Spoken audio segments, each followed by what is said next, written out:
Hello, bud. How's it going? I ate Power 45. How's it going? Let the bodies drop. I do really like that he's just decided to swing his fucking coffin at Axis as a weapon. I guess my interpretation of the chapter, because when I post the spoilers, usually I don't try to translate anything. I guess that there's like something to do with like a soul inside his coffin, which I think is. It was really weird for it to have that when it used a similar or I guess not animation, but like effect as when Ferris was draining Jalal of magic. I just assumed it was something like that, and maybe the symbol had something to do with rebellious. At least it made sense to me. But I guess there's like a soul in there, which can lead at least to be the two options, and I'll go more into them in my actual review. But it's like Georg or Gildarts. It's gonna be really weird to find out which one that actually is. I hope for Georg, because I really want him to do something and come back. But what's up, Anime Vortex? Yeah, how's it going? You haven't been around for a bit. Apparently arc 7 of ReZero is super dull and boring. There's 7. Wait, how many arcs is there?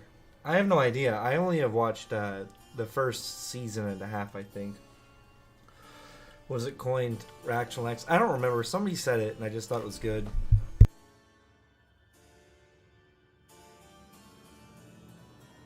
As Quan can't be complaining about the chapter. He doesn't read the series, so I mean, I haven't looked on Quan's timeline, but maybe he is maybe he's saying some things at this point to be extra cap Quan at this end of the year area of time.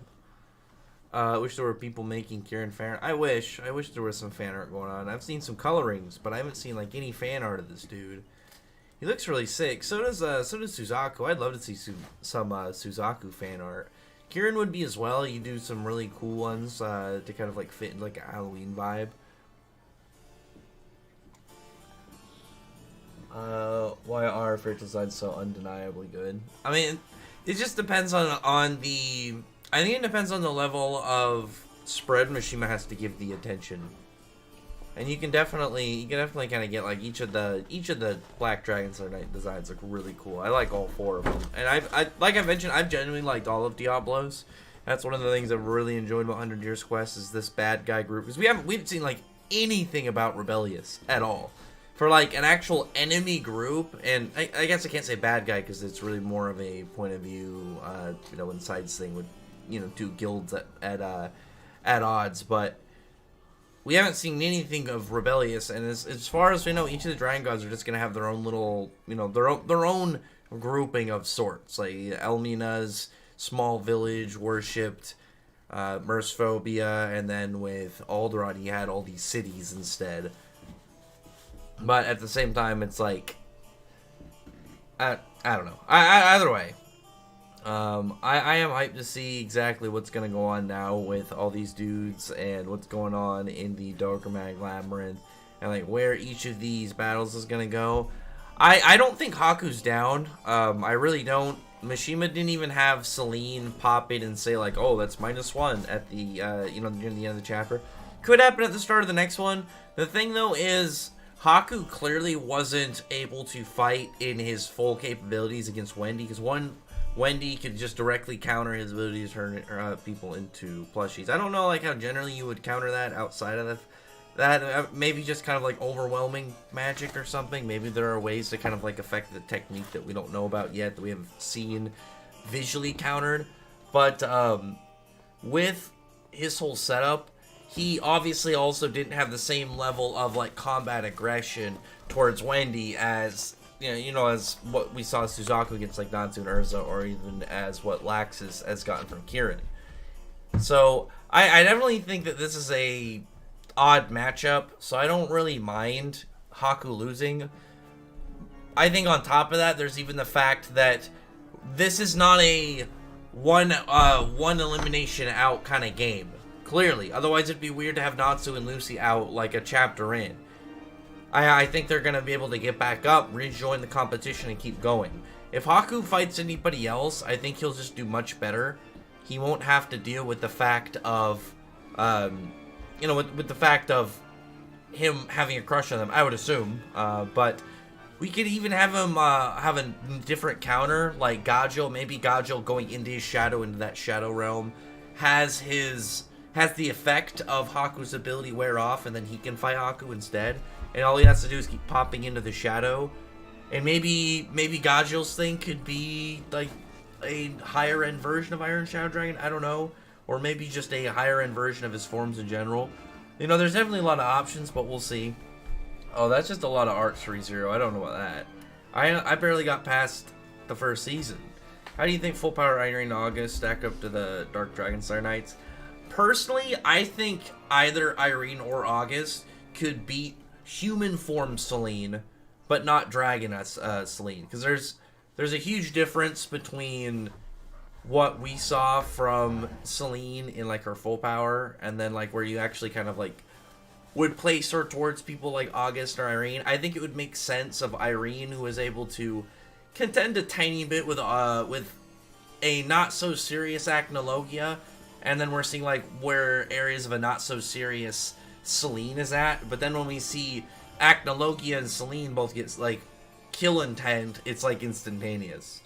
And though August was there, and he was like obviously didn't have as well of a reaction to Acnologia, but he was in base, and obviously there's a difference between the two Acnologias that Irene fought and Acnologia fought. So I do think that they are above any of the Black Dragon Slayer Knights in terms of, I think in general, power output, and then their abilities in general would be just too overwhelming. Because the thing about Wendy is the same thing about Irene. It's not that just that they're powerful.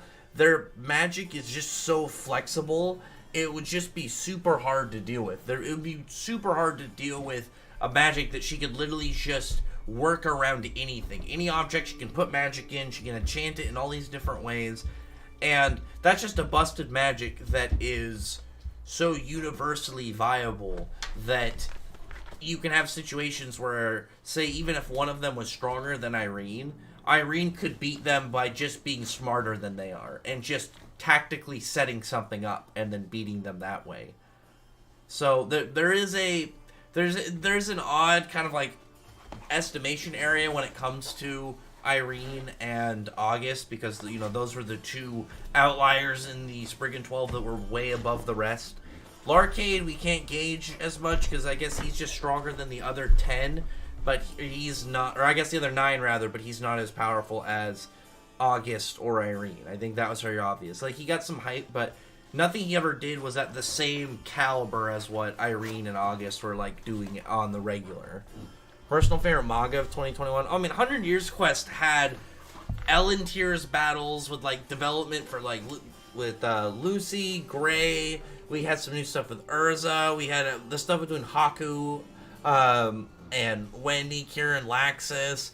We had Suzaku versus Selene. Selene just meeting all of my expectations and more. This is like throughout Elentier. Every time she showed up, that was one of the first things I really started to mention about her. Is every single time she shows up, she does something. She's active. She isn't somebody who is like someone like Hades, where Hades was viewing all the battles on Sirius Island from his ship, commentating on them, and being more of this kind of villain of a lot of words and likes to have his henchmen do it, whereas like Selene had her henchmen do things, but she's actively partaking in events and doing stuff that make it so she just seems way more of a direct villain at the start, which I've very much liked about Selene. And like I said, I've really liked 100 Years Quest a lot. It's fulfilled a lot of the things that I wanted, and it's at that point, that just depends on a fan thing, but it's like, obviously, if someone said my personal favorite, I'm going to go my personal favorite. There's a lot of stuff that has been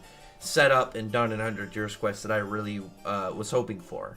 And you can actually look at some of the stuff in, like, my videos going into 100 Years Quest that were my hopes and, like, kind of, like, wish lists, and I got a lot of those.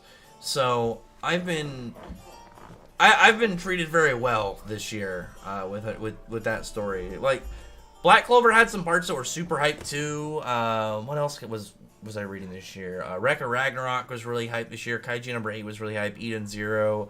I liked Four Knights, The Apocalypse as well, but I definitely have to say 100 Years Quest was the most hyped for me for this year. And the one that I enjoyed the most going by chapter. I think the only part to me that genuinely had me a little bit not upset, but kind of just unnerved was when it looked like Selene had lost, and then it was that reveal that Selene was just laying this trap out for Diablos and just being the 4D checkmater in that setup, and that just made me happier. So that was just really cool. Plus, we got to have stuff like spiritual arts. I liked getting the world building around spiritual arts. I thought that was really cool. That did a lot for just learning about the setup of the of the world and what we're having here. And we're almost at chapter 100, which is gonna be really happy. And I'm hoping we get something cool at chapter 100. I would like, obviously I want a color page. I would love a color page. I love some really nice big sick color page. Color spread and a color page. And I'll be a little bit greedy just because it is a specific number. And you only get to chapter 100 once. And sort of twice because it is 100 Years Quest, but it's still in its own sort of IP label, being a new title. Well, one second, I gotta let my dog out real quick.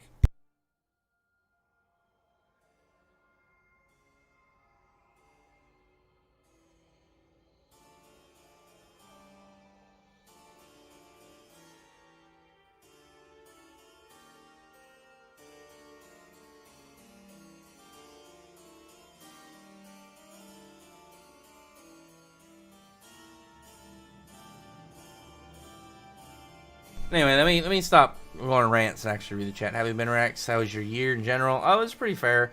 I haven't had anything crazy going on. Suzaku versus Base Seraph with no curse contradiction. I mean, Seraph can still hack him into oblivion. Seraph can literally just stop time and rip the soul out of his body if he really wanted to. My goal is to recreate a meme using Kieran by the end of this stream. What would you do with Kieran? Maybe put like a manga volume there and say, read! Just fucking smack somebody with a book. It's been a hard year for me. Hope everyone else is doing well. I hope you have a better year in 2022, my guy. And I hope you recover from whatever bad stuff happened this year. Arcane slaps. Arcane is pretty hype. Oh, thank you, Kenmano, for the $50 super chat. Very much appreciated. Yes, how would Fairy Tail handle someone whose morals is driven by what they like and not what Fairy Tail would agree? Like, Gone, for example. But is the opposite of what Fairy Tail stands for. Examples include forgiveness, teamwork, and willing to argue. Do you mean somebody that... Well, it would depend on what their goal is, because Laxus laid it really well on the table when it came to Ferris and Jalal, that like they don't really care about somebody's past, but if they're set up and like whatever they're doing, whatever's kind of going on with them brings danger to the guild, that's when they have a problem. So it would really just depend on whatever they're doing specifically. Because if it's just like, oh, they just don't want to like really work with anybody, they kind of want to do their own thing, or they're kind of like a jerk, they wouldn't really care that much. But if it was obviously, like if it was somebody that was doing something morally evil or whatever, or something super, super dangerous, then probably there'd be an issue. There are 11 arcs in ReZero, jeez. So would that be 11 seasons, or is like a season like 2 arcs, or how's it work? Do you play Genshin Impact? No, I do not play Genshin Impact. I looked at it once, and I just didn't really understand exactly how the game works. I don't really know what to do, so I never really played it. Arc 7 is bad. The main character crashed us most of the time. Subaru just became in some weird spots. No thanks. Thoughts on Duran? I wish the name was better. I really hope it's one of those ones that in Japanese it's way better to say, or it means something specific that's easier to say. I like it so far. I'm behind on the reviews. I need to catch up on reviews for that and Ayashimon. But I do like it so far. I think it's fine. I think it definitely needs to get into a plot, or have events happen that are going to get a lot of the readers interested. Because right now it's mostly just been the two main characters, which is understandable. Like it was like the first 2 chapters, and then learning about this new girl who I'm guessing is the female lead, and how she's going to tie him into the events of the story. So how exactly this is going to go from here, I think is going to set a strong position for the series, because Ayashimon got the plot in chapter 1, and the plot was very well received. I've definitely seen a lot of people talk about how much they enjoyed the series so far. And that is definitely something that I think is required. You don't have to have like some mega overarching plot at the start, but I think there is a point early on when you want to get to putting out a mini arc to show like the readers like what kind of like stuff is gonna happen in this manga, and like if they're interested or not. Because that's to me at least the first big thing they have to do early on in Shonen Jump. You have to have a good mini arc. You have to put some stuff out there that hooks readers, and if you don't, like, that's, you know, you're gonna be struggling. That early game is obviously the biggest thing, because after like chapter like 10, people start to kind of like drift away from it if they aren't interested in it already. Lucifero clap Asta hard at half power, no grimoire. Well, I would assume he wouldn't have a grimoire, because the devils wouldn't have grimoires unless they obtain them. So the grimoire, I would assume, is something additional they can get. It's not something that they normally would have, because Nama and Lilith are using spells without grimoires. But yeah, he's botting them with only 50%. I fully see him just completely clapping all the captains. I don't see any of the captains really doing that much to him. I legitimately see the next chapter as captains using abilities that Lucifero is going to use his abilities to pretty much all block and no diff. It's going to be more of a, let's see Lucifero flex his different abilities and use gravity by the most gravity character in the series. Because this is also something that I think needs to be important about Lucifero. Because Nama and Lilith, unfortunately Nama and Lilith, based on their placing, their lack of personality and stuff, and how Tabata has this track record of not being that nice to characters who he gives like the basic elements to. There's really only a couple characters who have like a basic element that Tabata fucks with.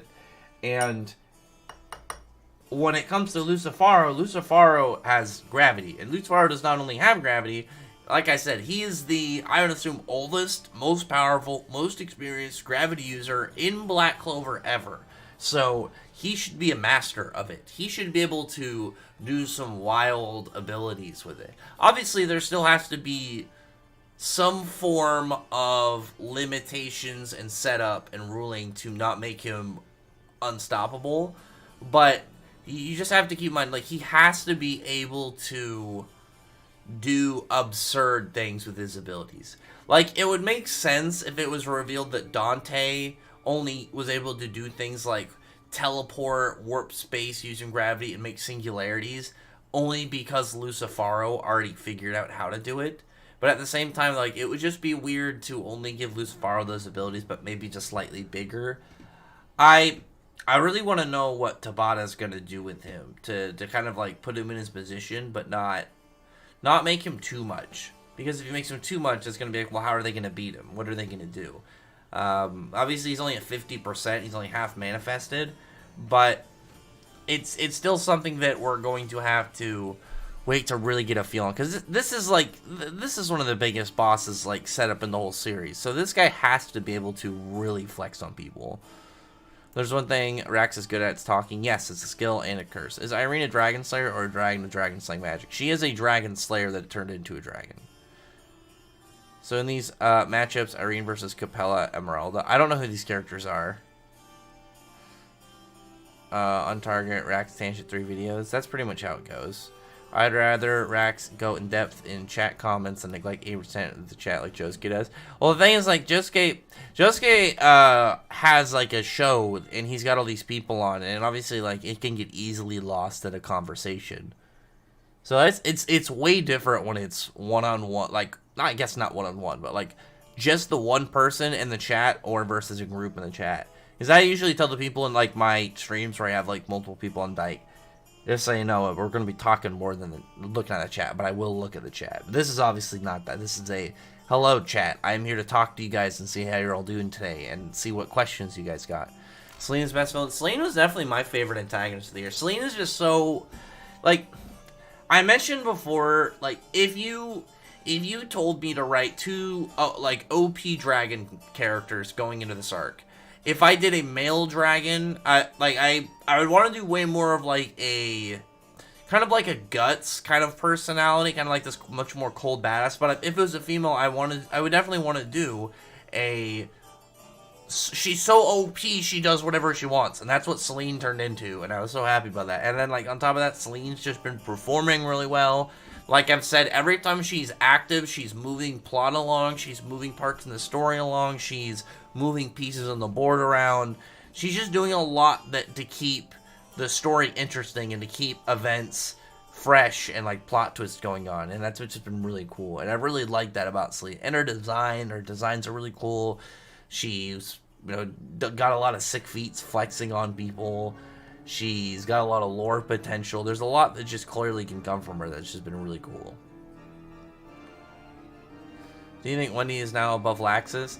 Well, no. The thing, though, about this fight versus Kieran's fight is Kieran is fighting Laxus. We know that Haku has a crush on Wendy and is not going to fight her seriously, like, with that same level of animosity.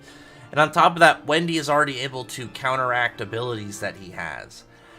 And on top of that, we know that out of the four of them, the only one right now that seems to be above the others is Kieran. I do think that the whole fact that Haku has a crush on Wendy is really something that people aren't taking into nearly as much of account, because he's not trying to hurt her. Like, he's not trying to aggressively damage her. He's fighting her, but he's not trying to beat her with a coffin and, like, literally put her inside of it. He's not literally trying to beat her down with a thing that you put dead people in. He's, like, battling her because he wants to go on a date with her. And I think that's something that people really are overlooking when it comes to Wendy's fight, because Haku's not going to be able to fight with the same level of direct aggression that Kieran is. Maybe some kind of mind control abilities. Lucifer, it's called Morningstar. I kind of want him just to do something cool with Singularity. I would like him to. I think the way that Tabata could do it without making it so absurd is he could take Singularity and kind of mold it almost like clay and have like, say, like, weapons. Imagine a giant axe or something, like a big axe with a, like, essentially made out of Singularity, where it's just this weapon that he's using freely, like a big ass weapon. It has the hacks of Singularity. It obviously has more range, but it's not so broken that there's no way that they could ever defeat him. It's not, oh, he spams 80 singularities in different directions all at the same time. That would just be, yeah, who other than Asta is possibly going to ever be able to beat this guy? Versus, like, OP dangerous weapon. Pretty much just what Xenon had, but way stronger and bigger. You know, kind of thing? You know what I'm talking about? I feel like that's OP but fair. Fair, because he still has to have a level OP that fits his character role, but he can't be so absurd that he's unstoppable here. Because think about it like Acnologia. Acnologia is like a good example of how you can do that kind of like level of power character show up and have it in a way that he's not going to kill them. Either in he's playing around, so he's messing around until a certain point, or you have a setup save, like Fairy Sphere. Lucifero doesn't have, like, they have nothing right now that would either save them, unless there's going to do some mass teleport, but I don't know what's stopping Lucifero to literally just coming over to them. Like, there has to be either that or a way that Lucifero says, I'm gonna not kill you, I'm gonna go somewhere else, maybe go build a kingdom or something. Maybe he just doesn't want to deal with it. I don't know. I don't really see any reason, at least from a personality standpoint right now of what we've seen, that he would leave.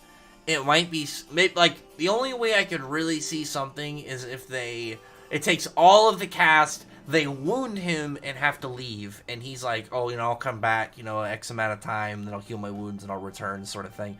There has to be a very specific way that maintains his hype, but sets up him not just murdering everybody and building time or something. Because with Acnologia, again, there were ways to say, like, we could flex him, but not fully get, like, him in his full power, his full animosity, and just unleashed. Like, there's a way to set it up, and there's a way to just be like, okay, obviously there's nothing like that like Lucifero. So like Lucifero not to just start murdering people, there has to be good reasoning. And on top of that, I don't see, and I got something in my throat.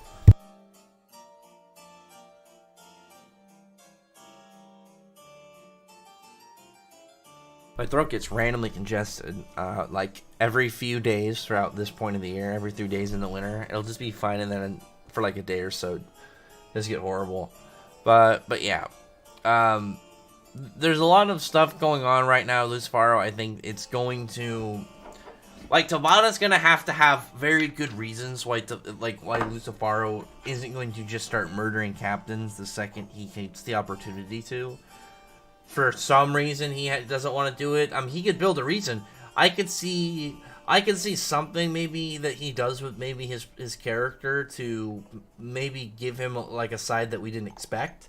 Like maybe there are some people that he is interested in turning into a devil. I don't know, because we know that you can turn people into devils, as we saw with Lolo Petria. So what if somebody like, say, Rades, he's like, oh, I really like your power, you'd be really useful to me, has him turned into a devil, brings it with him, something like that, where like there's a reason behind this OP super dangerous guy is going to pull back. But I don't know.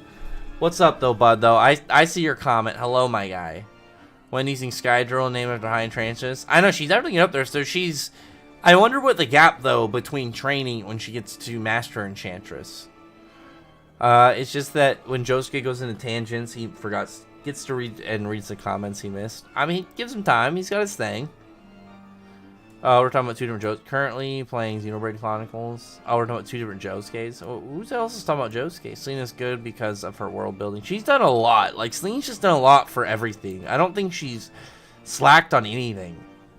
If Haku lost, then he doesn't scale Saku or Kirin. Well, no. Like I said, there's a lot of variables in there. There's a lot of variables in understanding, like, aspects of the character fights. And you can't just look at it black and white of like, well, this character lost this character. You have to look into why. What happened? What was the reason why this character won? What were the different mechanics that went into this? And again, when you have Haku only wanting to defeat Wendy enough for her to admit defeat so he could take her on a date, it's not the same thing as Kirin, who literally intends to kill Laxus, who's literally like going into plan is, I'm going to put you in this casket and kill you. Kind of number 8 kind of falling off for me. Really, dude, the last couple chapters are pretty sick. My Hero was exciting this year. I wasn't a fan of My Hero. I like this stuff with Stars and Stripes, but I have so many problems by the way that Horikoshi handled her character from a story standpoint. Like, from a fight, it was sick. But from actually understanding, like, the ramifications of her death and, like, impacting the series, it just was so lame. And also, real quick, I'll just do the quick shill. If you haven't yet, subscribe to the channel. Thumbs up the video. We got 8 likes, 20 people. I'd really appreciate a couple more likes. And if you feel like donating any money to me, you don't have to. I know there's some people probably drained out from the holiday season. Everybody can be crazy like Kamano. Again, Kamano, appreciate it. But if you want to throw $1 my way, any amount is appreciated. But anyway, let me just get back to reading the chat. I'm going to get caught up with the chat before I go into any more rants. Rax is literally the podcast with a bunch of other manga YouTubers every Sunday. Oh, you're all missing out. Yeah, go check out. He's getting ready to change it, but it should still be Black Clover versus everybody. It's mainly Black Clover, but we talk about other things. Definitely should go check him out. Josuke is a really good guy, as well as the other people in there. You got like Gold Soul. He's got a Radios thing going on. I actually don't know if his is on YouTube. I have to ask him. I'm pretty sure he's got his YouTube channel, but I don't know what he primarily does his radio. I think maybe SoundCloud or something, Spotify. I'd have to ask. You got Kwon Credible, RTL Faith, Bud's in here. We're trying to get Bud on there soon. Subscribe to Bud. Any people that are working hard, doing the grind. I have a lot of videos planned. I felt bad because I haven't been doing as many videos as I wanted to recently. I kind of got caught up, and I got so relaxed that I got behind on some stuff, and I didn't get to a lot of videos that I want to do. There's a lot that I've that I'm planning. I've written a lot down that I really want to get out. I have that Demario video that I really want to do as well. I'm probably going to get to that in the next few days. And then I want to start getting to other videos, because I didn't want to do a video on it. I wanted to talk to people, like, probably just in the stream about it. It's just, like, I'm trying to up some of my video quality. I can only do so much, but, like, I don't know if my sound has been better in my videos recently, and tell me if, you know, if you've noticed anything like that. I'm going to be adding more music, you know, as much as I can find. Obviously, don't get me copyright strikes and stuff. And then I'm slowly trying to get better at editing. Outside of that, though, I've got a lot to catch up on, and I got to get back on my videos. Next time I get caught up, I'm just gonna try and stay comfortable until I'm far ahead enough that I don't have to worry about this happening again. And outside of that, I will get to a lot of the stuff I have planned. I do want to do some stuff for other series, but there's a lot of Fairy Tail stuff I really want to get to this year. And I really want to start getting more at my other videos. I still have all these Dragon Slayer videos I really want to do, and I'm hoping to get on that before the anime trailers start to come out. I'm thinking I'll just do my first one soon, and I'll just do the overview of, like, what is Dragon Slaying magic as a whole. And then I'll probably do, like, the different generations, talk about, like, the weaknesses and stuff, talk about different, you know, different dragons in different attributes. You know, that's something that I've been wanting to do for a bit. That's definitely one of the things that I've had planned for a while. I looked up, yeah, Amelia, with Toad's crush, Lucy. I have no idea how strong Amelia is. No idea. I don't know anything about ReZero. No, Josuke's podcast is cool. Undead Unluck has been good too. I've enjoyed Undead Unluck. My Hero, nothing too crazy for me. Like I said, I don't think there's been anything in My Hero this year that I've been that hyped on. Nothing that I've hated. I didn't hate the way that Stars and Stripes was handled. It was just kind of a missed opportunity. Undead Unluck was good. Black Clover was good. One Piece was fine. Yeah, because One Piece had 1,000 chapter, and there's some good stuff that came out this year with them too.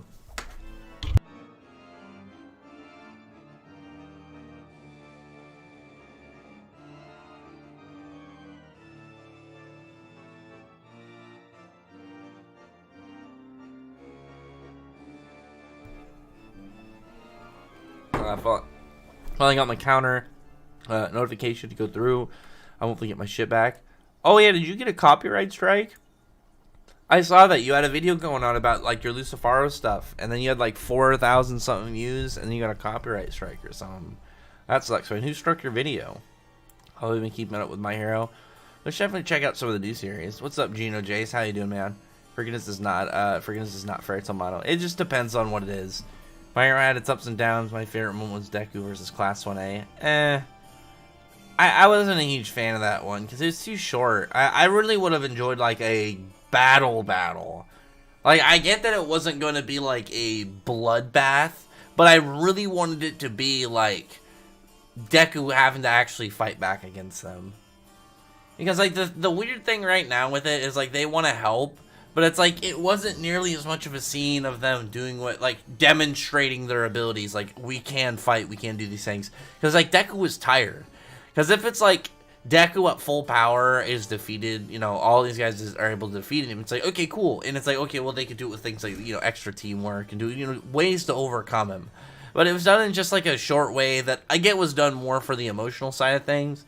But it upset me because it does have context building up to the big battle, so I think that it should have a fight aspect importance to it. So, like, not showing that battle aspect of what's going on, to me, just kind of, like, made some of it fall short of what I was hoping for. Haku claimed in this chapter we can get to be light speeds, Quan credible. Quan can try. Wendy reacted to him just fine this chapter. And also this chapter, one thing that is, I haven't seen anybody talk about, is that, like, the weird attack he used on Panther Lily. He made these weird strings come out and, like, cover him up and, like, form limbs. And I think that is just another thing that is going to tie to his Dragon Slaying type. And, like, right now, it looks like with the threads, it might have some, like, weaving Dragon Slayer or something. I don't really know. Because none, like I said, none of the dragons in Dragon Slayers and Diablos have been conventional types. None of them have been straightforward and standard. They've all been really weird. The most normal ones are armor and blade. Everything after that has been completely just out of nowhere. Character name Haku is emphasized to be light speed. Sounds familiar. Oh yeah, huh? I get the joke there. Naruto reference. Quan is really funny because he was trying to tell me that like people were agreeing with him, but it's like if you go to any of his posts about it, a majority of the people and the quote tweets are disagreeing with him entirely, and he won't debunk feats that I give to him, and he keeps ignoring the Japanese like RAs have the quotes on there to show that he's alluding to something else. What's up, Akira? How's it going? Tired of all these monster hunting based stories, not gonna lie, it's becoming stale. No, that's cool. I love the idea of people hunting giant monsters. I think it's so cool because it also gives the authors such cool room to like flex their art when drawing cool creatures, and I love that. I wish so bad that was like Monster Hunter would be like such a good world to live in. If Monster Hunter had higher power levels, that'd be perfect. I guess closer to Toriko would be something that I'd be kind of aiming for, but that would be hype. Take over Margear. Yeah, I saw. Take over Mira Jane. Margear would still lose to Gray. Like, Gray still claps. Wendy versus Killua. Oh, Wendy no diss Killua. That's not a fight. That's a lot of ReZero stuff. I can't read all that. Tired of being tired. I agree. When he's low, so we don't consider 5 Calamity. What? I don't know what that is. I wonder if Lucifero is the only person that versed with gravity. I would assume that he's the only... I mean, no, so you could easily have, like, some character just have gravity magic with some, you know, oddball reason in their backstory. But that wouldn't change the fact Lucifero was the oldest, most powerful, most experienced with it. So he would be, like, the, you know, the tip-top of... He's like what Selene is to spatial magic users in Fairy Tail. Like, he's just gonna be at the top for gravity magic for his verse. Any of you see for an Everworld stream were bored, so his name number 1 manga this year. Really? No thanks, man. Your keyboard is high pitched and only. Well, you hate my keyboard, man? Damn, that's mean. Roger Bass named One Punch Man manga of the year in his stream.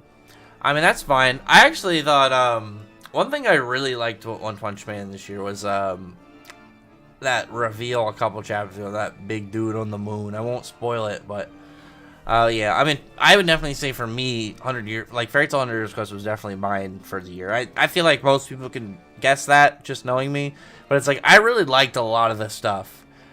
Even in some of the slower parts, because even in some of the slower areas, like some of the earlier areas of Elentier, we were getting a lot of stuff that did good for world building and a lot of interesting setup for character abilities. And I did like Akune, Yoko, and Mimi as not big threat bad guys, but they're more of just kind of like they're mid bosses for that arc, opening up for Selene. I thought they were fine. Mimi, though, I did like as a character. I did like Mimi. I thought she was a fun character, and I hope she's doing well. I would like to do a versus with Rax. Can explain ReZero characters to... I guess, but I don't really... I mean, if you're going to tell me they're all super mega OP and I don't have anything, I would just say, okay, because I can't validate what you're saying. I just love the big booty dragons. Now, Selene, like, her human form, obviously, is 10 out of 10. Her dragon form, in terms of design, though, is really sick. I love that she is this nine-tailed fox dragon. She looks super cool. Mishima did a really good job on that one. And I always wonder when it comes to 100 Years Quest, when it comes to the dragon gods, like, is Mishima designing them? Because I know obviously he's writing it and he does some of the art. I know he does a lot of the line art, but I wonder in terms of some of the designs if he's doing all of them or if there's like he's doing some of the designs and the way his team is doing the others. I don't know if he's doing in full control or whatever. Either way, I've definitely enjoyed that sick design. It just looks cool. All the Dragon God designs have been pretty sick. King one-shotting, PS Cements, One Punch Man's Monster. Oh, I thought that was pretty funny. The Karen coffin beating. Yeah, it's pretty badass to hit somebody with a coffin. Don't even Ignia not versus Natsu fights be on the same scale Toriko Midora. I would love that. Well, the thing is, like, like, if Mishima does not decide to do anything after 100 Years Quest, I know he said that he might do a next generation thing, but if he does not do anything after 100 Years Quest, just the idea of this would be Natsu's biggest personal fight left in the series, because there could be a secret boss after Ignia, like some extra boss, but in terms of what's personal to Natsu, Ignia is the end. Ignia would be the last one, and with that, there's the question of what exactly is like Mishima gonna do with it, but you would have to make it like extreme, especially like the level that Ignia is, the stakes, and what Ignia is willing to go through, obviously, and what Natsu is willing to do to defend anything that Ignia is gonna threaten. That's why I'm worried about Ignia coming back, because I feel like Ignia will definitely be too dangerous of an opponent right now if he's able just to come back. Because again, like, Selene is playful. Ignia, if he decides just to kill somebody, like, it's going to be too hard to stop him. It really just is up to him. The captain needs to keep Asta alive. He's the only one who can beat Lucifero, and if he dies, everyone is fucked, and they lose potential Wizard King. I mean, obviously, Asta's not going to die. We know Asta's not going to die as the main character. That's one of those things that you can always assume. Here's the way I look at it. When it comes to characters you know are not going to die, like, direct main cast, like, very direct main cast, you know they're not going to die. The question is, how do they get out of there? That's the bigger question. And I know that Asa's going to get out of this battle relatively fine. It's some of the other characters that are the big question mark. Like, is Tabata willing to kill off some of the captains? That's the question it's going to have. Is Tabata going to be willing to just kill off some of the characters right now? And I'm hoping so. I think he could kill off a couple of the captains without there being like the impact in the story, but it not being too much for probably what he has planned for the future. Like, don't kill off Nozel, but you can kill off Jack, you can kill off Rill, you can kill off Dorothy, you can probably kill off Fuego Leon, to be perfectly honest. As long as you keep people like Charlotte, people like Nozel, you keep them around. Yami's the big question mark right now, obviously, for this arc. But yeah. What's up, Rax? How's your Christmas? It's good, you're right. How's you doing, man? What do you think of the fanfiction story that Lady Dianthe made of Ignia kissing Lucy? Oh, of that one? I mean, I could see something like that happening. The thing about that fanfiction that like somebody did, where it was like, I think I remember it's like Natsu talks to Aknologi inside of the beta heaven and stuff. Like lots of fanfiction stuff. I saw like that. A lot of that I felt was logical. I felt like a lot of that could work in the story. There's a lot of stuff that I feel like that guy had that was somebody who has the mindset close to Mishima of like the general idea of what he might try and do. And definitely in terms of the W that I agreed with him on is the idea of Selene going into other arcs, and happy to see that actually happen from that fan. I mean, not from the fan fiction, but similar to the fan fiction of what I wanted as well. Selene keeps going. Rades Supremacy. I hope Rades does something soon. Lucifero is all the captains giving me heavy Bleach vibes. I mean, I think he's definitely gonna body all of them. All I want for my man Lucifero is to come and violate and act like he did Morgan. I don't know about that one. I think that Misaki's abilities are going to be... Someone had the idea of magnetism, and I've loved that idea since, and I'm just going to stick with that. What's more powerful, Sasuke's Kirin or Kirin's Coffin no Jutsu? I mean, like big lightning bolt or blunt, angry coffin, man. I'm going to get hit by the lightning.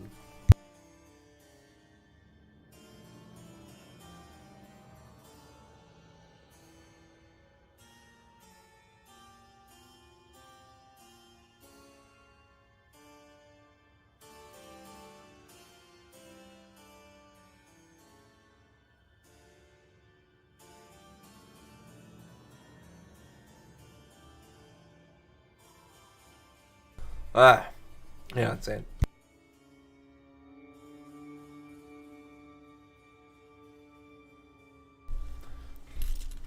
Lactus would eat Sasuke's Kirin and then beat the other Kirin.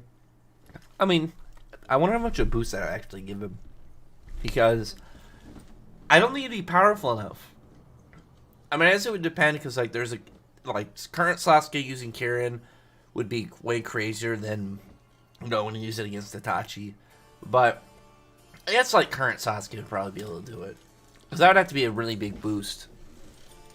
Are you gonna do a video on Gate Nightmares? I was thinking of doing it. I actually I haven't read the first 2 chapters yet, but I'm probably going to. There was a strong similarity to like a little bit of the first couple or the 5th chapter of Fairy Tail. I definitely want to check it out. Best moment from One Piece this year was Killer's 5D chess goated play. Probably my favorite thing for One Piece for me this year. Let me think about this really quick. I actually really liked when Luffy just casually walked past Big Mom and Kaido and just kind of told them, you know, he did his whole "I'm gonna be king of the pirates" thing, but it was just kind of like directly like, "Fuck you guys. You guys aren't gonna be. It's gonna be me. I don't give a you old bastards." I thought that was really cool, and I really like that panel right before that where he's like, you just see his silhouette and he's putting it like tipping his hat back up. I thought that was pretty cool. This week's Zero chapters, Connor claimed he lost his wife and daughter. Feather came to bully Shiki. What? I cut out music and videos and got better at talking. I like to have a little bit of music in the back, just a little bit. Like this one's good, but like I have that I have like a Yu-Gi-Oh Game Boy and color like game that or track from one of their games that I have as my that's what I've been putting in my videos lately. When your Sting is the only Dragon Slayer who goes Dragon Force while in dual element mode. I mean, that is true. Well, I would assume that, well, I guess you can't say it for Future because he was relying more on his hybrid mode. He never said anything about Dragon Force, but Sting definitely did. Metamorphose a force the size of Paris in a few minutes. Create an army of...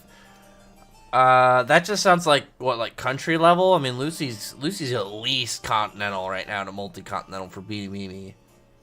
Real question is if Raxhawk is going to get back up next chapter, because if not, then it's disappointing. No, if he gets up in general, then he's fine. Because, one, as I've said, there are multiple variables with this fight. The fact that he's not trying to murder Wendy, he's trying to just beat her enough to win and go on a date with her, is such a crutch when we know he's powerful. And he can't use one of his, like, straightforward abilities on her because she can counter it. And there's definitely some Wendy hype in the chapter. There was a whole bit where Wendy thought the power was from Irene, but it was actually Wendy. So Wendy is just showing more of her potential. Because we saw Irene using Wendy's untapped potential in Alvarez. And that was a weaker Wendy. And she was just straight flying, lifting up things around her by manipulating the wind. So Wendy has, you know, obviously, since, you know, I feel like anybody who's paid attention throughout the entire series has a lot of potential. And we're getting set up right now to fully see that kind of laid out. Because now she has a whole thing about having a high enchantress level of ability. She has this whole thing about her power level that is more powerful than what Wendy thought herself was capable of. And it's setting up a whole bit for her character right now. I will say that Haku right now, I think if he gets up and goes and fights somebody where he's not going to have that same crutch, he's going to do much better. The question is like, who else can fight him that can deal with his plushie thing? Because that's something that Mishima did that it's going to be hard to deal with on anybody else. Unless Gajil, like I said, like if Gajil's shadow has a way to undo the ability, because maybe like going into a shadow, it's able to cancel out the ability or something. Like there's definitely something there that he could work into making somewhat sense of like ability to ability, you know, the mechanics of it and how they kind of go across. But the thing about Haku, it's more going to depend on what Mishima does after this point with him in general. Because, like I said, there's stuff that nerfed him in this fight, but it's what's going to happen when he goes against people that he's not nerfed, you know, fighting against. How are they going to fight him now? Like, is he going to see Natsu again? Is Natsu going to, like, know a way around his trick now? Maybe Natsu can burn the ability before it takes effect. There's There's a lot of stuff that he could do. It's just going to depend on what Mishima has planned. I get why he set up this fight first. I feel like out of any of them, Haku losing first is understandable. But this is not a single-out game, so Haku can give back up and do stuff again. It's just going to depend on like what his plan forward with Haku's character is. Xenon versus Margear. I definitely see Margear beating Xenon. The thing is, like, he's so much physically stronger. I think he can just bat away anything that he does with his bones. Margear is older. He's smarter. He's much more experienced. And the second he thinks, oh, maybe like his thorns can't cancel his devil heart, he uses Memento Mori and just erases him from existence. And just says, nope, and just, Xenon, bye. Since Wendy got a huge buff, what kind of buffs the whole thing is, like, Wendy didn't get a buff. Wendy just seems to be unlocking more of her latent potential. Because, she talks to Irene in the chapter, and Irene says, like, that none of that was my power. That was all you. Oh, copyright troll? That sucks, man. Haku, the grandma dragon who knits you a sweater. I really want to know what he's supposed to be. Is he like a weave dragon, or is he a thread dragon? Like, what exactly is his type? Like, they've all been so strange, and like Haku's has been so weird to guess that I just want to get a confirmation on. I want to get a confirmation on it so bad. Who always looking for the Bleach return? I am. I'm definitely hyped for Bleach. Zeref versus Yabak. Well, the thing is, Zeref directly counters Yhabak, and not even going into feats, not even going into how they were defeated, not even going into anything. Yhabak can't affect things in the past, and he can't affect stop time. His ability, because the thing that it'll always come down to when it comes to like his level of hacks is the Almighty, and the Almighty, the way it works is he activates it. He's able to see all these different timelines, and he can choose one to go to. The problem is, he has to activate that ability and then use it accordingly. It's not something that just goes passively and activates automatically and there's no counter or way around it. If he's not using it, then it's not going to go in his favor. He can use it, but it's not something that he just goes to in every fight. If he knew more about Zeref, like if you gave him intel, he might try to use it early, but if you give Zeref intel, Zeref's just going to stop time. And then Zeref can just rip all the Ryatsu out of his body and take his abilities and kill him. Like, Zeref is so much more broken, and he's far more immortal than Yhabak could possibly be. Like, he became far more unkillable. Minority World versus the Almighty. I would definitely go with the Almighty over Minority World. Minority World is broken, but Minority World doesn't have the same level of just sheer flexibility on top of brokenness that the Almighty does.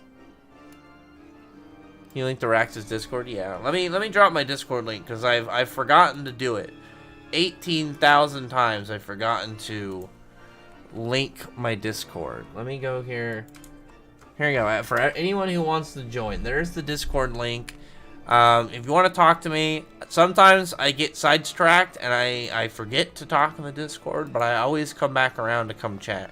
So if you want to come join, come hang out. It's not just for Fairy Tail. If you want to talk about other series, you can come hang out. And hopefully, if I can try and add more games to the server at some point, get more ranks, and try and add a much more of a system for people to do stuff in there. I gotta look at that at some point. I'm trying to do like a quality of life update to my channel and stuff over these next couple months. Like, I want to update. I just want my sound. I want my sound to be nicer, maybe a little bit better music, be a little bit better editing, and then update my Discord a little bit. And I was thinking about doing a Patreon, and I know I thought about doing it earlier last year, but I didn't know how to do it. I think now I figured out how I'm just gonna do it, and I'm just gonna kind of have. Let me get the opinion of you guys that are here. Essentially, like, I do videos, and it's just more of like, maybe the Patreon levels are just like $1 and like $3, and then you just vote on like, which video to do next, and it gives you some options of oh, I'm gonna do a video on top 10 spells of this kind of magic in Fairy Tail, and it's gonna be like, oh, ice, lightning, spatial, and fire or something, and it's like you vote on that. Does that sound like something could be fair to kind of do just as like a small extra thing for my channel? Because my problem is, like, I wanted to do something extra, but I don't have any merch or anything, so I wanted to figure out, if I ever figured out how to do something for a Patreon, I would want to do it in a way that's fair in price and beneficial to the channel. And then maybe I'll even do, like, early access to some videos, like a day or two early if people want to watch one of my videos. Something that isn't, that it doesn't feel like you have to pay for, but it's just kind of like an additional thing. Like I said, I don't really have anything to physically, like, sell to people, but I just wanted to kind of give ideas if this was something to kind of do, to kind of, like, add an extra layer to the channel.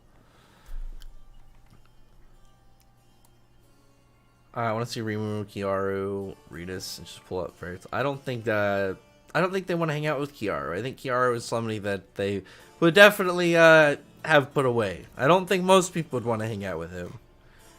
Say what about Saitama versus Popeye? I actually wonder what Popeye's strongest feat is, because Popeye is so old. He probably has like stuff of him hanging out with Superman or something. If you could pick one studio to animate 100 Years Quest, who do you want it to be? I kind of like Studio David. I really like what they did with Fire Force. I would kind of like to see something like that, or maybe Mappa. I mean, I just like kind of like a lot of the really like nice pics of people that would just animate it super beautifully. I'm just hoping it looks good. I really am. You got my hopes high for this one. I know that they could be destroyed, but I'm just hoping whoever does it treats it well, because I'm really hyped to see like how this anime is gonna play out. Because even though I wanted there to be a 100 Years Quest anime, and I believed, I believed there would be one, but at the same time, there was always that, like, belief that there could never be one. There could never be an anime adaptation of 100 Years Quest. We could just never get it. Because the last season of the Fairy Tail anime is called the final season. So it was like, are they willing to do another anime? Because the ending of Fairy Tail is very odd, because it ended, but by the time that the manga was ending, they already set up a continuation that's still written by Mishima, that's still by the same company, that's directly picks up where the chapter 545 left off, and then the anime like has last season. It's really weird, because you'd think that like the way that it's ending, it was ending because like maybe like sales were getting terrible and they were trying to axe it, but like obviously there was a continuation set up, so it was still going, and it just made sense to me for the being anime. But it's like, who knows exactly, obviously behind the scenes. I really am looking forward to hearing who gets it, and I'm hoping so bad it's somebody good. I really want it to be a really nice anime, especially with some of the scenes. I want to see. I know it sounds greedy and super high hopes, but like if there's any part that I want to see in the first season be movie quality, it's when Natsu is swinging around Mercephobia like across Elmia like a fucking like pool noodle and just smashing him into buildings. I want to see that animated so beautifully. I'm hoping so bad that him just thrashing him looks amazing. So I gotta wait. I've got my hopes up. I really am hoping it's going to be seasonal so they can have it like look consistently good the whole season. We'll see. I don't think it makes sense to have it be anything other than seasonal, by the fact that 100 Years Quest is bi-weekly. So if you did it weekly, it would just catch up like within the first year. And I think that would be a terrible idea. Otherwise, you'd have to do a ton of filler. Which, the only way I would really want filler is if it was, one, canon, and two, it did something that expanded the story and did, like, it was important filler. It did something that was valuable. Like, stuff like the Starry Sky arc and the Eclipse Spirits, even though they're not the best arcs, they enhance the story for the rest of the arcs. Because, like, if you just watch Starry Sky and the Eclipse arcs, they're, like, okay. I'd say that, like, they're a bit above average for anime arcs. Plus, they're canon, so it boosts them up a little bit more. And when you couple them with the arcs that follow, I think it boosts them up a lot. Like, it does a lot of just general addition. Like just in Tartarus, what the Eclipse spirits do to Lucy and Aquarius. Like, how much that just kind of, like, boosts their relationship for that arc. There's just a lot for it that adds and just gives more meat to certain scenes. I thought that was really good of them to do. Losing Merleone would be a low blow for the Clover Kingdom, losing their strongest fighter. Yeah, I mean, I can see it, though. Like, Merleone is somebody I think is going to try and get really close to Lucifero, and I think it's going to cost her. I can see her losing a limb. I could easily see her losing a leg in the fight. And having to have, like, a fire leg, kind of like Fuegoleon. But maybe hers will be more like a claw. We'll see, though. Natsu's fire can burn and melt something that shouldn't even be possible. Yeah, Natsu's fire, like, ignores laws of physics at this point. You heard it was going to be Pineapple Pink. Well, what studios, or what animes has Pineapple Pink done? I don't know if you're trolling or not, but I just asked, did you finish Maki? No, I didn't finish the last arc. I'll finish it one day. Finding the Yami sacrifice himself to stop Julie's prediction of Asta death. That'd be kind of cool. I think if he did like a sacrificial death to save Asta, that would be a really hype part for. Hang on one second.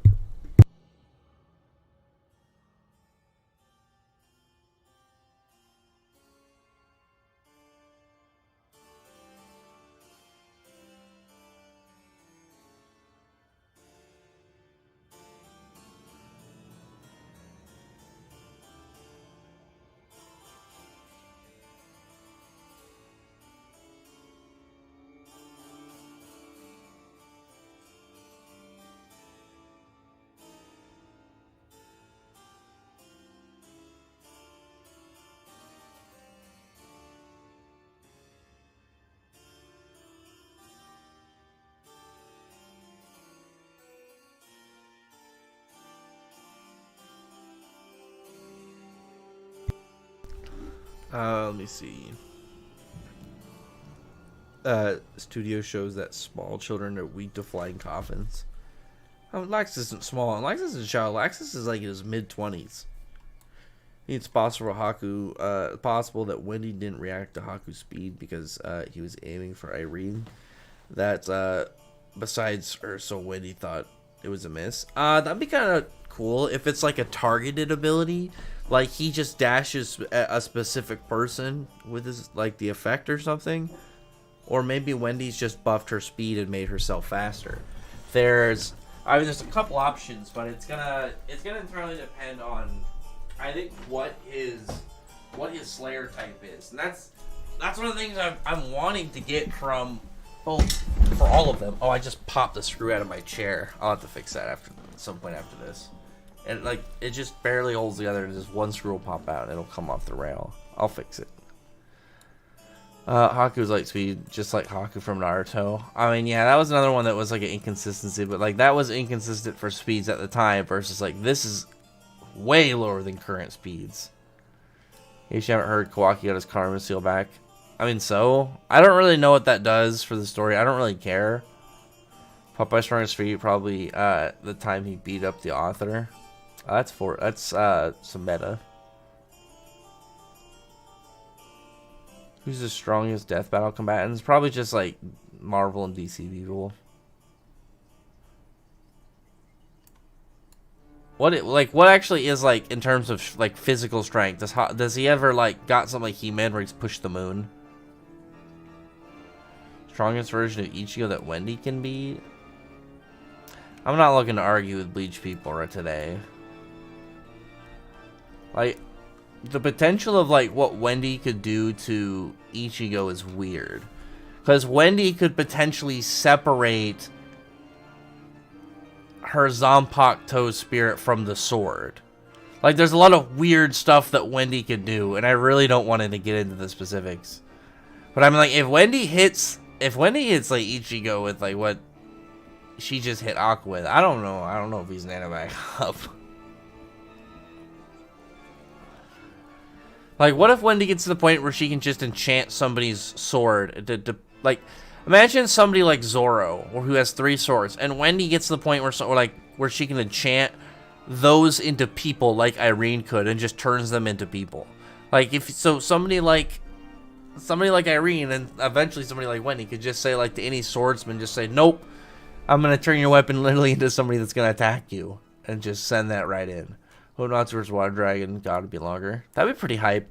I would like the most ideal way that the anime is gonna do it for me is they're going to do the first season specifically from chapter 1 all the way up through chapter 23, and just stretch out certain parts, like the travel, maybe add a little bit more scenes of like the character, like a couple more minutes, like characters kind of just doing fun stuff on the sides. Maybe extend each of the battles out with Diablos a little bit.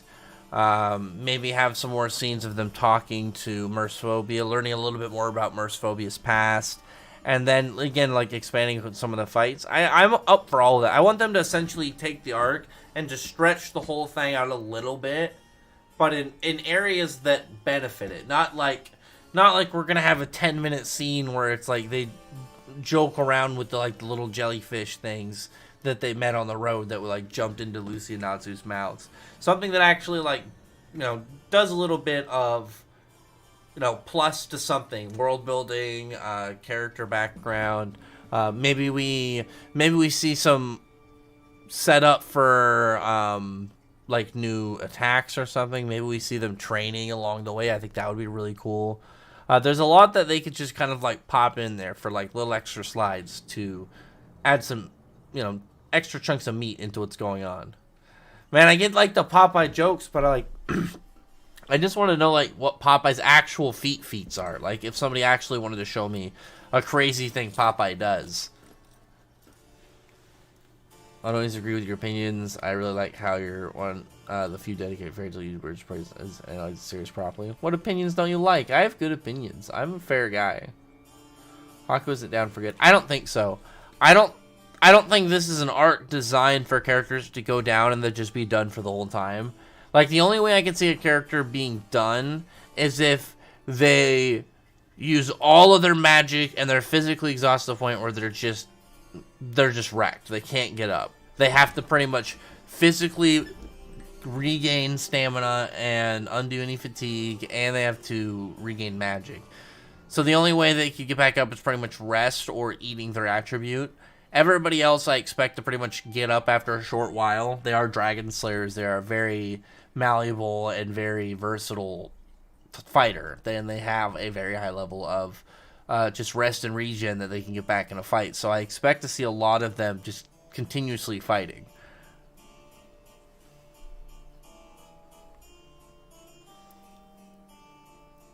Shaku and Karen versus Madara and Final Hokuku Aizen. I mean, right now the only problem is they can't kill Aizen.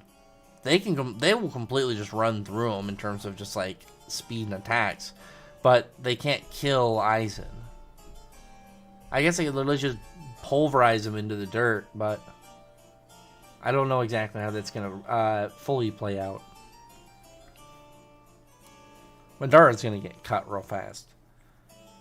I feel if anyone would die, it would be Jack, Fuego, or Mereoleona. I could see them dying. How strong do you think Lucifero is?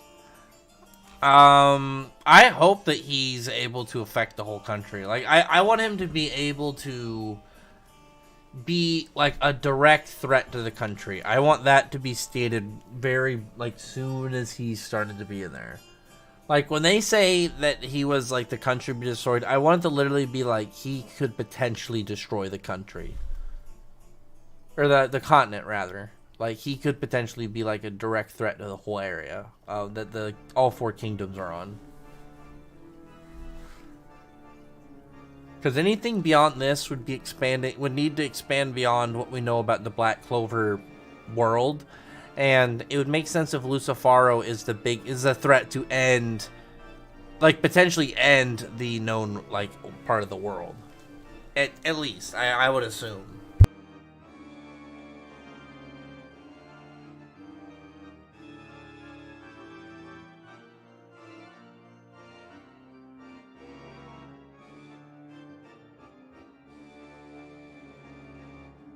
Does Leopold still even exist? I hope so. Asta versus August. August's gonna clap him. Legitimately, Asta would go swing, and then August would probably like just kind of tap his cane into Asta's sword right into the ground, and then smash the front of his staff like in Asta's head and just knock him out. Like August is going to run circles around him so fast. Pro Pineapple did some of the greatest anime out there. I don't want to Google it. I feel like that's some sus work because it's coming from you. Chapter proved that fairy tale characters are it's not true. They've been way faster in that. Debunk Galaxia Blade or we'll talk.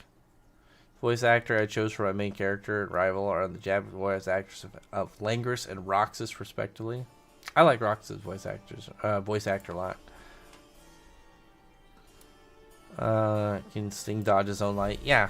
I mean, Sting, like, here's the easy way. Natsu wasn't able to casually dodge Sting's attacks from him once he, like, went out of base. So that means anything above base Sting was faster than Sting's roar. Which makes sense. Obviously, base Sting's roar being below what Sting in amplified forms is capable of. You know, that obviously just lines up logically. What if one Dragon Slayer Knight trades revolt against Selene and she kills him to make a point? I wouldn't like that. That doesn't seem like something that would happen based on like what's been presented. Because the only one that would go against her would be Suzaku. But it's like Suzaku... If Mishima just wasted Suzaku, I'd be so upset. I'd be so mad. Like, I'd legitimately be upset because I really like Suzaku. I think he's really cool. And he's got a really good story going on. Mishima's giving us, like, this shonen important character backstory in real time. How about I remove the moon with raw muscle power? I mean, that's pretty impressive. Popeye was fine for the structure of all around. That's pretty impressive as well. Madara's planetary. Madara's not planetary. I don't want Foyleon to die until he eats the spirit dive. I mean, I think you might as well kill him, give it to Leopold, and then have Leopold learn spirit dive. Make sure Alpro gets up and buffs himself up. I could see him getting out, but he technically lost maybe in like how they were seeing the fight going, so maybe he'll become friends with Wendy. I don't know. How does Suzaku hit Limbo Madara? I mean, Suzaku can hit things that aren't tangible, or he just literally just blitzes, runs over him. Haku versus Gremmy. I mean, he could turn Gremmy into a plushie, but I guess could Gremmy mess with his own body? The thing though about Gremmy is you can beat Gremmy by just being more powerful than him. Gremmy almost killed himself by imagining himself more powerful than Kenpachi. And because that was more than his body, like his level of Ryatsu body could handle, his body was breaking apart. So if he tried to imagine himself more powerful than someone like Haku, it would just destroy him.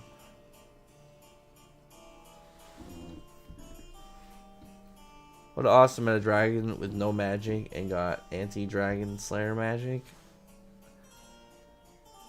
I mean, there's no real way for him to learn dragon slaying magic without there being magic, by just how dragon slaying magic works. There has to be a thing that makes your body slowly transform into a dragon. I didn't think how long do I think 100 Years Quest will be? I mean, right now I have no idea. Because right now, like, Mishima has added so many extra layers onto what's going on with, like, Selene extending beyond her obvious or her own arc. She's clearly not going to be the focus in this arc, and she's probably going to have another arc after this, if not like a dual arc with Viernes or Igni or something. And we're at 98. I mean, I could see it easily going to like 250 as of right now. I could definitely see it going on pretty far. I'm still partially skeptical of Alderaan even being dead. I still am in that like that back corner of like him, like the core of Alderaan is like a seed like dragon, and he could go in the ground and regrow. We'll see. He's the one I'm kind of like. I like that. If he never comes back, obviously Natsu can keep that kind of kill W, but it's like I kind of want him to return, or maybe Mercphobia get his powers back and come back and do something. Because with one thing with Celine that now is present and I think has to become a plot aspect is Celine's children. I think Celine's other children have to show up and be part of the story now. Unless they're all dead, which I think would be weird if they were all dead. Unless the author says it's light speed, there's no light speed. That's not how that works. That's ridiculous. That's like saying in JoJo, when Lisa made that beam, like that light ray, go into, I can't remember what the gem is called, but that stone that they were after, that the bad guys were after to make them immune to the sun. When the beam, a light beam went into a prism and then shot a beam out, and then Joseph dodged it. That's like saying that wasn't a light speed feat because they didn't say it's light speed. That's ridiculous. If something has precedence to either be light speed by default, lasers from machines, stuff like I just said, like light making beams by going through natural objects, things having a canonical reason for being above their natural element, like dragon elements, then it's going to be above, or it's going to be light speed or above. That just makes sense. You don't have to have it stated to be light speed. That's stupid. That's like saying a character that dodges a bullet, you have to have another character say how fast that bullet is. That's stupid. Only have the 9 tails? What? I was going to say that Salamander only chose to be the strongest fire user, people with the most fire potential. I mean, Leopold's looking... I mean, honestly, like, Fuego without Salamander... Like, I don't know what feat he has that's more impressive than Leopold's Crimson Eruption, I'm not going to lie. Chaos versus Acnologia? Like, Chaos who? From Seven Deadly Sins? Acnologia just eats it. Like, last Dark Fairy Tail characters were Continental. And Alvarez, yeah, they were Continental. Continental to Multi-Continental is like Spriggan level baseline. And Lucy right now is Spriggan level. Lucy's like mid Spriggan level right now. Or if Animus was one of Celine's sons. I've thought that too. Because he works logically of like how somebody like Celine would work. Of gathering the sun, moon, and starlight. I'd actually really like that. Because like she could say like, oh, I had 5 kids. 2 of them are dead. 1 was Kurnuki and 1 was Animus. And then... she could find out that Natsu is the one that killed Animus, and then like have that kind of like connect her them as enemies, and maybe her want to come after her to kill Natsu. There's definitely stuff that could happen. Like maybe that's what would stop or have Suzaku switch, as Suzaku won't let Celine murder another person like that, or something. Like there's ways that like Mishima could really tie that in without much effort. I mean, I guess technically, because like. Yeah, because Animus got bodied by Acnologia, but he died to Natsu, so she'd probably be pretty pissed off at that too. I mean, Natsu did eat her, though. Chaos isn't bound by life or death. Oh, Kenmano, thank you for the $20 super chat. Oh, I'm sorry, I saw this. I didn't mean to skip over this. You didn't have to super chat me, man. I kind of feel bad. I saw this earlier and I didn't see it because I was still scrolling down trying to get caught up, and I think I missed it. Oh, this is where A.M. Bergeron was talking about Ninetales. Sorry, man. You don't need to super chat me anymore this stream. I appreciate it. But top 5 Naruto Bleach characters. No time to think. This is on the spot. I mean, my favorite Naruto character. I would definitely like. I had to think for in terms of raw numbers, but like number 1, I've always liked Kimimaro. I thought Kimimaro was really cool.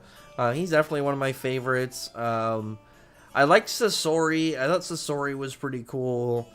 I'm trying to think of 3 more, just kind of like going off that. Pain is pretty sick. I always had a bias for Neji. I wish Neji was more relevant.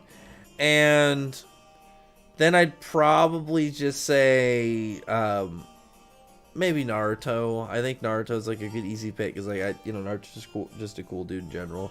For Bleach, I'd say like Renji. Kenpachi. Who else would be somebody that I'm trying to think of any like of the big villains. Ulquiorra and Grimmjow both probably on there, and then I'd probably pick like Yoruichi. Or Kisuke. Kisuke is probably like tied on there as well. I don't think Lucy is mid because mid Spriggan is Demaria, Invul. No, Invul's like upper Spriggan. He's like in that upper quarter. I did a video. I kind of ranked it instead of like four tiers. At the very top is you have people like August, Irene, Larcade, and then Invul was in that second spot, like right below then. And then Demaria, I think Demaria is below Invul. I feel like Demaria versus Invul just flash freezes her before she even stops time. Immediately just freezes her over. But I do think Lucy is mid Spriggan level. Like Lucy was low Spriggan level going into Ellen tier, and she's able to beat Mimi. And Mimi should be equal to Hakune and Yoko, who are mid-level fights for Urza and Gray, who are well like in that like upper mid to kind of like high Spriggan level area. And Lucy was able to beat Mimi, somebody who should be around mid Spriggan level, with a high, an extreme level difficulty, but still beat her.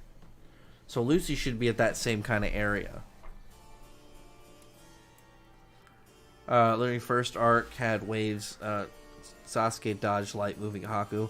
Well, the thing about the Haku thing is the Haku one was inconsistent for like the fact that no other speed feat in Naruto came close to that all the way until the final war, which made no sense for characters to kind of always be at that one speed, and then that speed became like the big one way later. Whereas, like, it became consistent after it became at that level. Whereas, like, with Fairy Tail, after we got Sting's Roar, Light Speed Plus has been consistent. It was showed with Mard Gear. It was showed with Guild Arts. We saw it with Galaxia Blade. We saw ones like from, like, Dude Senma and Senma. Like, it's been consistent. And again, if you tried to, like, use the Haku statement as, like, literal, it would be just inconsistent, the opposite of Haku. Where Haku's made no sense to be there early, whereas Haku's makes no sense to be there late. Different Haku's always causing the same problem.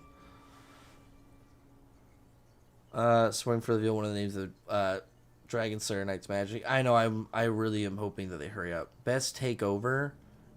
My best takeover, or my favorite takeover form? Honestly, right now, I would I think biasly pick, like, Elfman's, like, cool lion, like, new lion form, or his lizard man form. I really like his lizard man form. I wish that he, like, would start mix matching his forms, and then, like, maybe use, like, his lizard man as a base, but kind of, like, buff that into this almost Godzilla-like, kind of, like, just big-ass lizard, but go back to being huge again instead of just being extra large. Even reanimated Haku in the war, and had Kakashi warn people saying he's light speed, be careful. Yeah, I mean, like, it makes sense. Like, the weird thing is, like, it makes sense at that point for that statement to exist, but it doesn't make sense for early Naruto. That's, like, the weird thing about that one. I don't know. I'm not really invested into that argument, because, like I said, my only stance on it makes zero sense early, whereas, like, we've seen so many faster than light feats for characters now, like Case for Haku and stuff. But, like, even at that point for Naruto, like, light speed was not beyond comprehension, but, like, for most character wasn't anything crazy. But then, like, as we saw for, like, the upper characters, that was fine. So it made sense and stacked in. But for, like, the early one, it just wouldn't make sense for, like, for Naruto's sake. To be that fast. It's like for Dragon Ball, that, like, time where Goku, like, Kid Goku got the sunglasses to block the solar flare, which is a faster than light feat, and it doesn't make sense in where it was in Dragon Ball, but, like, if that happened again now, it would make sense. But anyway, yeah, I definitely want to, the 5th Dragon Slayer, or 5th Diablo's Black Dragon Slayer Knight for the Black Tortoise. I thought that one too, because the 4th one is interchangeable between the, was it Yellow Kirin and the Black Tortoise? And I really wanted the Black Tortoise to be one. I like the idea of, like, a turtle dragon. maybe that's what we'll see. Maybe we'll get another person. Maybe that's the soul in the coffin. It's like who was in that spot before Kieran killed him for his title. But we'll see. Other than that, though, comment below. Yeah, I was like trying to end it like a video, but I was like, I'm gonna end this, but I completely messed it up that I didn't do it the same way. Well, no, the only gods we've seen in Fairy Tail are Kronos, and we haven't seen Armstrong. We just know of them, and both of them have been pretty broken. But anyway, yeah, the White Mage arc is definitely something that I'm waiting for as well. But anyway, other than that, though, I'm gonna end the stream. You guys have a good one. Have a good rest of your